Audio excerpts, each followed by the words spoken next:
Nous vous saluons dans le nom de Jésus-Christ.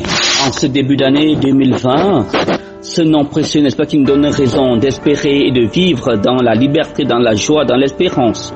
Nous voulons parler aujourd'hui de la notion de sacrifice et du sacrifice ultime. Quand on dit ultime, c'est-à-dire le dernier, le tout dernier. Alors, Dieu a instauré la notion de sacrifice dans l'Ancien Testament jusqu'au Nouveau, et cette notion renvoie à deux définitions fondamentales. La première, quand on dit sacrifice, ça renvoie à offrande, c'est-à-dire action de grâce, c'est-à-dire remerciement, c'est-à-dire reconnaissance au Seigneur pour ses bienfaits. C'est une ordonnance que Dieu a prescrite. C'est pour cela que et son frère Caïn l'ont fait dans Genèse 4, à partir du verset 3. Abraham l'a fait, Noé l'a fait, etc. La deuxième définition qui nous intéresse le plus est celle selon laquelle le mot sacrifice renvoie, n'est-ce pas, à confession, à repentance, à demande de pardon pour ses péchés. Et dans ce cas de figure, Dieu a prévu que l'homme pécheur, n'est-ce pas, devrait demander pardon à Dieu au travers d'un animal sur lequel il devait imposer les mains, confessant ses péchés un à un, et l'animal devait donc être chassé loin du camp, devait être chassé vers la brousse, n'est-ce pas, et là où il devait rencontrer la mort. En deuxième position de sacrifice qui invite à demander pardon à Dieu, n'est-ce pas, l'homme devait, l'animal qui devait être acquis devait porter le péché de l'homme sur lequel on devait poser les mains, confesser ses péchés, demander pardon à Dieu, et le sacrificateur devrait donc sacrifier l'animal sur l'autel, permettez la répétition, et sur l'autel dont le feu devait consommer et le péché devait être consumé. Alors, Dieu s'est rendu compte que nos péchés sont énormes. Nos péchés croissent autant que la population. Alors, il a compassion de nous et il a envoyé un dernier sacrifice. Et le sacrifice ultime, c'est-à-dire qui met terme à tout autre qui a existé avant, à savoir celui de Jésus. La Bible dit, il ne s'est pas senti satisfait de nos sacrifices, alors il s'est pourvu lui-même un sacrifice de qualité, à savoir Jésus-Christ, son Fils unique, l'agneau parfait de Dieu. C'est pourquoi dans Jean chapitre 1 verset 29, Jean-Baptiste a dit, voici l'agneau de Dieu qui enlève le péché du monde. C'est ça. Et dans 1 Jean, la Bible dit, le sang de Jésus nous purifie de tout péché. Alors Jésus-Christ, n'est-ce pas, est le sacrifice ultime, le dernier que Dieu a envoyé pour enlever nos péchés.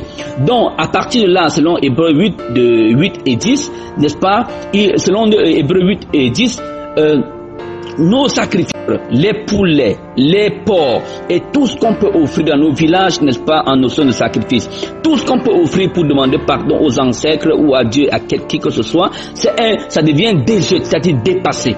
Le sang de Jésus est désormais suffisant pour nous délivrer de nos péchés. C'est pour ça que Hébreux 9, 13 à 14 nous dit clairement que oui, le sang des animaux enlevait les péchés, mais de manière ponctuelle.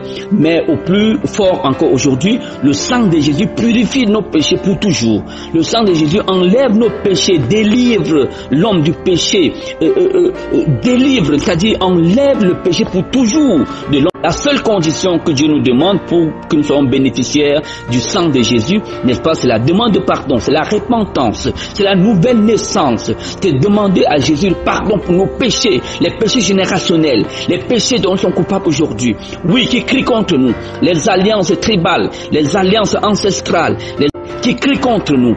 Oui, dont aucun marabout, aucun sang d'animal ne peut enlever. Oui, le sang de Jésus-Christ, c'est la bonne nouvelle. Le sang de Jésus est capable de les enlever, chers amis. Il est capable de nous délivrer, de nous pardonner, de nous purifier. Jésus est allé jusqu'aux enfers annoncer la bonne nouvelle pour délivrer l'homme.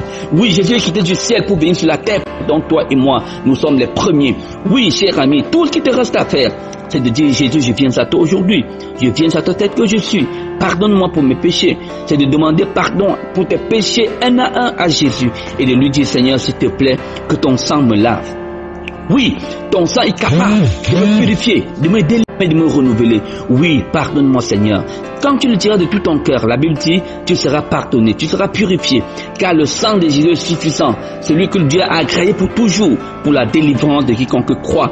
Oui, la bonne nouvelle pour toi 2020, cher ami, c'est que désormais tu peux entrer en communication avec Dieu, tu peux entrer en relation avec Dieu. Tu peux jouir de la délivrance, comme Jésus a dit en Matthieu 11 et 28, venez à moi vous tous qui êtes fatigués et chargés. Oui, on est fatigué des sangs de poulet, on est fatigué des sangs de chèvres, on est fatigué de boire du sang, de se laver du sang. incessamment. Jésus est venu offrir son sang pour toujours. Oui, pourquoi ne pas venir à Jésus aujourd'hui et faire ta prière au Seigneur de tout ton cœur et de l'inviter à te purifier, à te recevoir tel que tu es et de faire de toi un enfant de Dieu. Si tu le fais, tu deviens membre de la famille de Dieu. Et le diable, ni l'enfer, ni le mal, ni le méchant n'auront plus jamais de pouvoir sur toi parce que tu deviens enfant de Dieu pour toujours. Gloire à Dieu si tu prends cette idée et que Dieu te bénisse. Bonne année 2020 au nom de Jésus-Christ. Shalom.